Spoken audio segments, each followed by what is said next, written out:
বিষ্ণু ইসা ইসলামের কাছে এক সাহাবী এসে বলল, ইয়া রাসূলুল্লাহ আ'তিনি শাইআন, আপনি আমাকে কিছু দান করেন, আমার কিছুই নাই। বিষ্ণু বললেন, তোমার কিছু নাই? সাহাবী বললেন, ইয়া রাসূলুল্লাহ পরে আমার শুধু দুইটি জিনিস আছে। কয়টা? চিল্লায় বলেন, কয়টা?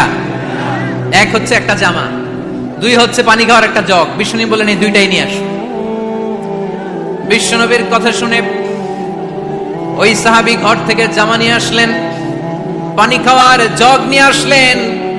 বিশ্বনবী সাল্লাল্লাহু আলাইহি ওয়াসাল্লাম ওনার মোবারক হাত দিয়ে এক হাতে জামা ধরে আরেক হাতে পানির জগটা ধরে সাহাবীদের দিকে উদ্দেশ্য করে বললেন, মাইয়াশতারি হাদাইন, এই দুইটা জিনিস কেনার মতো কে কে আছে দেখি। কয়েকজন হাত তুললো। বিশ্বনবী বললেন, কত দিয়ে কিনবা?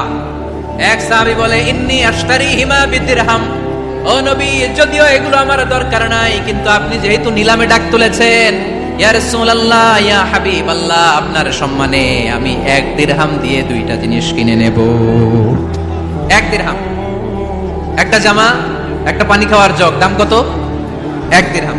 বিশ্বনবী বললেন, না না, 1 দিরহাম তো অনেক কম হয়ে যায়, মাইয়াজিদু আলা যালিক, এর চেয়ে বেশি দামে কে কিনবা? আরেক সাহাবী হাত তুলে বলতে লাগলি, ইয়া রাসূলুল্লাহ ইয়া হাবিবাল্লাহ ওয়া ইন্নী আশতারি